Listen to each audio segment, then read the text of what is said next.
The red outfits seen here are more than just dresses. They are aimed at making a powerful statement, calling for justice for missing and murdered Indigenous women, girls, and two-spirited people across Canada. I'm here just to honor them. Sunday is Red Dress Day, also known as the National Day of Awareness for Missing and Murdered Indigenous Women, Girls, and Two-Spirited People. This year at Toronto Metropolitan University, the school put together their first outdoor red dress exhibit. For Bernice Lagarde, these pieces of scarlet clothing unearths a painful part of her history. My little sister is on the list. She was murdered in the 60s and there's no justice for her. And I also have cousins who are on the list, and their murders remain unsolved. Lagarde doing the little she can at the display in downtown Toronto to pay homage to her loved ones. I can feel her around me too.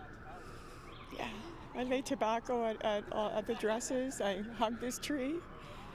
Yeah, that's what I can do. Red Dress Day was inspired by an installation project by Métis artist Jamie Black. The stark exhibit aimed at highlighting the horrors many Indigenous women and girls have had to endure. It helps educate those who don't know about the MMIWG2, and it helps them to understand we as Indigenous people, what we have to live with and what we have to go through every day.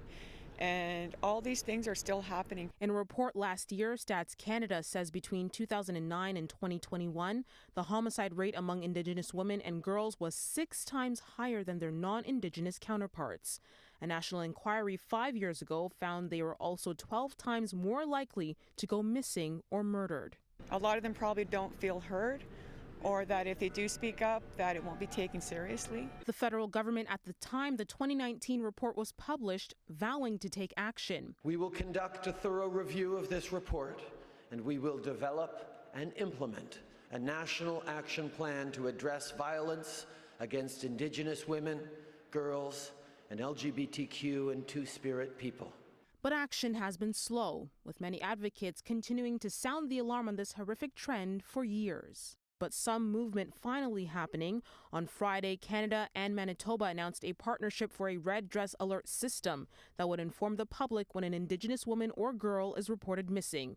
Leslie Johnston also taking time to remember these victims at the exhibit on Sunday, saying the community and governments can do more to be better allies. We've had calls to action from the Missing and Murdered Indigenous Women's, the inquiry, and yet they've not been implemented. So it's really upsetting and disappointing. We expect the calls to action to be implemented. But for women like Bernice, her hope is that not one more name will be added onto this list. A lot of women are still suffering in silence, and I really pray for these women that they'll get out of those situations.